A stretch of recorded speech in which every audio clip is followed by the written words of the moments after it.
head over to losingmymind.com to check out our latest song, Genocide. Support our work. Now, onto the show. Let's jump to this next Twitter story. Elon Musk. He says Twitter has had a massive drop in revenue due to activist groups pressuring advertisers, even though nothing has changed with content moderation, and we did everything we could to appease the activists. Extremely messed up. They're trying to destroy free speech in America. Now, this is funny. Elon Musk himself was fact-checked. It says multiple advertisers have confirmed they are pausing spending while they see what direction Elon Musk takes the platform. The growing exodus of advertisers comes amid concerns Musk will scale back misinformation and security protections on the platform, which he did. Hank Green, famous YouTuber, says you tweeted a conspiracy theory from a website less credible than the National Enquirer like 4 days ago. We all need to look inward as well as outward. Elon responds, and therefore Twitter should die. And Hank says, of course not. It's too simple to attribute this to, I love how he put it's just ... as if he's talking. Like, why would you do that? It's too simple to attribute this to activists when advertisers are given reasons to be cautious. You wield a lot of power, and it would be very good for Twitter for you to do it more thoughtfully. Hank, these people publicly came out, various media organizations, and told Twitter, they told the advertisers to pull their ads from Twitter until Elon makes guarantees. So this was like, I think it was Media Matters, a few other organizations. The activists actually publicly went to the advertisers and got them to pull their ads. So it's just like, Elon Musk says, Hank, try a Google search. Seriously. What was he talking about? Who, Elon? Yeah, he said, I didn't get the... If you Google search activists are pulling ads from Twitter, you will see numerous high-profile mainstream stories of big activist groups telling advertisers to pull their ads off Twitter.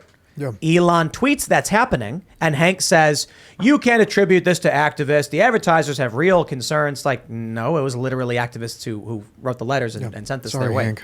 Yeah, even according to the Foundation for Freedom Online, they came out with a report detailing how specific individuals, specifically Bill Gates, were the ones pouring millions of dollars into dark money funds to attack Elon Musk to make sure that advertisers pull ads out of Twitter. And today we're seeing General Mills, Audi, Pfizer, of all companies, pulling their ads from Twitter. Yes. What are we going to do without I say boycott, but there's one more. I want to read this. Elon Musk says, regarding Twitter's reduction in force, unfortunately, there is no choice when the company is losing over $4 million a day. Everyone exited was offered 3 months of severance, which is 50% more than legally required. It's true. But I kind of want to bask in this. If you guys want to just feel the emotion. Angry leftists started screaming at advertisers to get them to drop Twitter. And then Elon had to fire them because he no longer had the money to pay their salaries. So I just want to make sure I really reiterate that. They got fired because of themselves. That's just, it's wonderful to see. They cost themselves their jobs. That's exactly right. They literally cost themselves their jobs. So now they're going to go home and they're going to cry and they're going to demand the government give them money. Congratulations. What do you do when people don't learn, right? I think the $8 a month tactic is wise because you want to get away from investors. Well, you do what you want to get away from investors. You want to get away from advertisers. You don't want to let other corporations run your corporation or decide your things you got to do.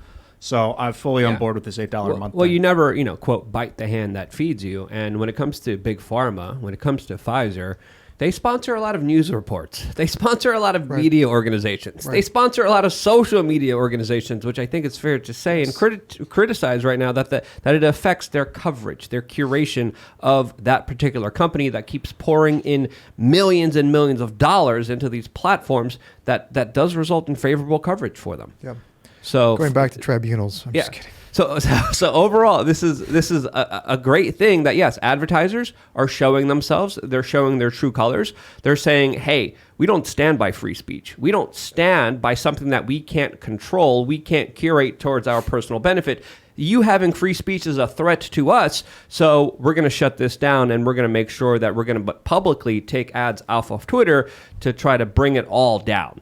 So I think it's clear as day what's happening right now, and I think that $8 a month model is something that's going to fight against a lot of this bullcrap, and why I said from the beginning I would support it, I would pay for it, especially if Elon Musk keeps his promise and only when frees the unbanned people. Yes, dude. My attitude is when he unbans the political prisoners, then I'm going to sign right up and be like, thank you, good sir. It's a good product. I was so ready to gamify this website with avatars that you can buy with tokens and get them outfits and stuff. I was just looking over my documents, the systems that I've built for this. Elon, let's do it, dude. Let's go. I think mostly based off of how Minds does it, my proposal was when you sign up for Twitter, every account is defaulted in the top level safe for work mode.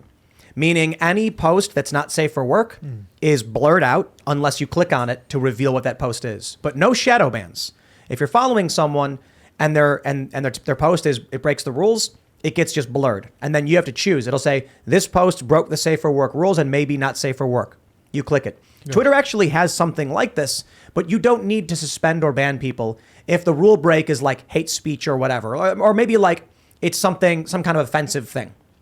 So the way I see it is, if you break the rules, your single individual post is blurred. If you break the rules 3 times, your whole account is default into the second tier, not safe for work category. People can go into their accounts and put always show me not safe for work posts. And then everyone is identical. Or they can stay in the safe for work mode, and then every post from you will still appear in their feed with your name, but they have to click it to see it.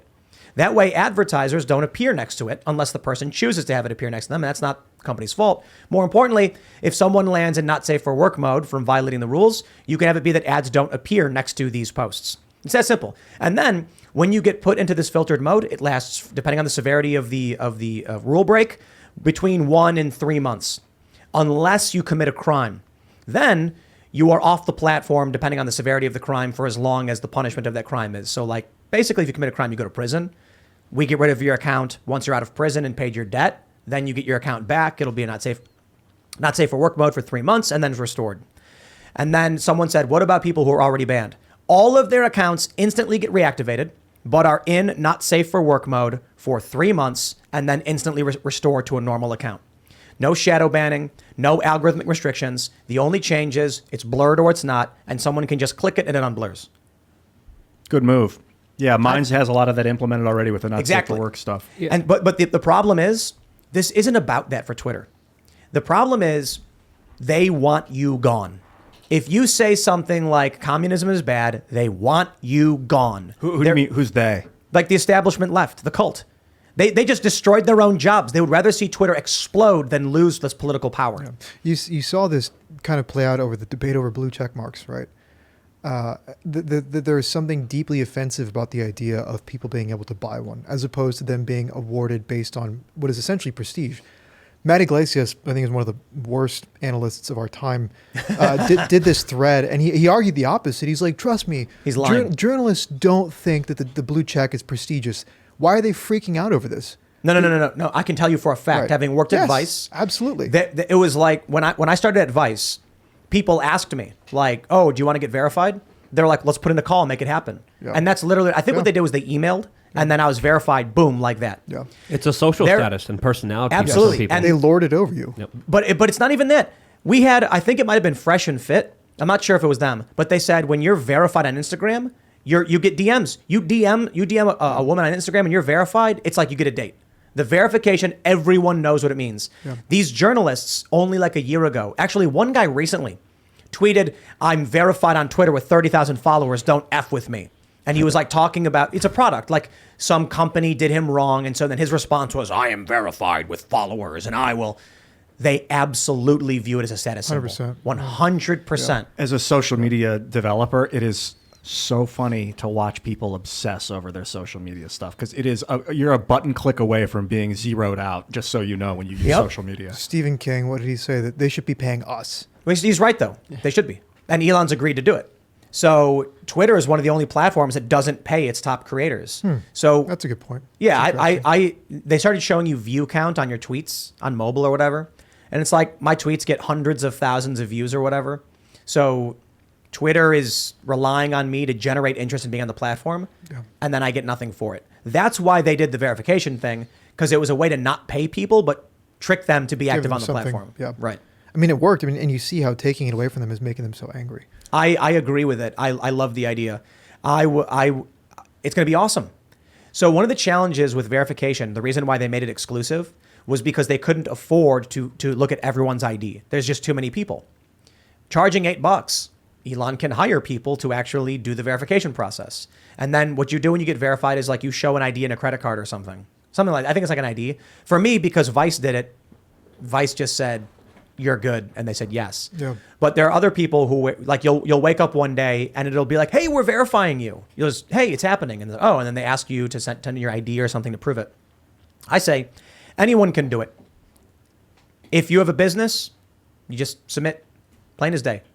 And then we know your business is the official account because someone at Twitter confirmed your account. That's all it means. It's just verifying right. the official account so that if you see another Tim Pool, they know that you're the one that has the check mark. That's the point of That's all it verification. should mean. And then you don't need to appease advertisers. You have advertisers, sure, great, but you don't need them. You're not dependent on them. Pfizer in 2021 they spent $2 billion on advertisement. That's Twitter? a lot of money. Not on Twitter, just in general. I got to say too, to be honest, I did an ad for Will of the People and it had really great impact. I was impressed. On Twitter? Yeah. It traveled off of Twitter, got millions of hits for not that much money. And then I ended up seeing results on other platforms from people who had heard the song. And I was like, wow, I'm kind of surprised because I thought Twitter would be bad. Well, But let's no, do it works. again. I'm sure Elon would appreciate the We're investment. running- Now imagine what $2 billion does. Oh, for sure. Yeah. I mean, I think we did like $5,000 in ads and got like millions of hits. I was shocked by that. That's crazy. And we are doing with the new song with Genocide. We have a company handling it, so I don't know exactly what's going on. But they sent me like, here's the things we're going to be running, and I'm like, yeah, do whatever. But I'm looking forward to it. With Elon Musk coming out and doing this stuff, it's a good sign.